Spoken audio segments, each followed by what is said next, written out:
Let's learn about WCAG 2.1 Success Criterion 3.1.4 Abbreviations. This criterion is designed to ensure that web content is understandable for all users, including those who may not be familiar with abbreviations or acronyms.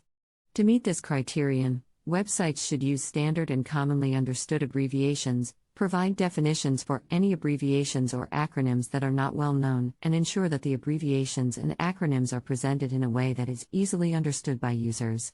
Here are some examples of how to implement this criterion in code. Use standard and commonly understood abbreviations. Use standard and commonly understood abbreviations whenever possible.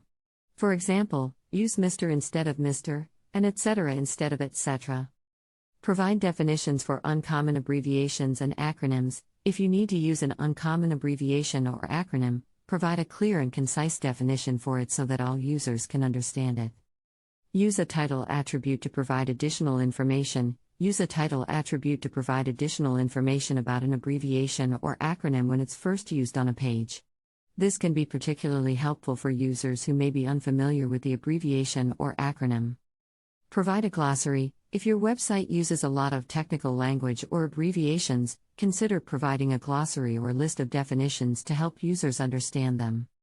By following these guidelines, websites can ensure that their content is written in a way that is easily understood by all users, including those who may not be familiar with abbreviations or acronyms, and meets WCAG 2.1 Success Criterion 3.1.4 Abbreviations.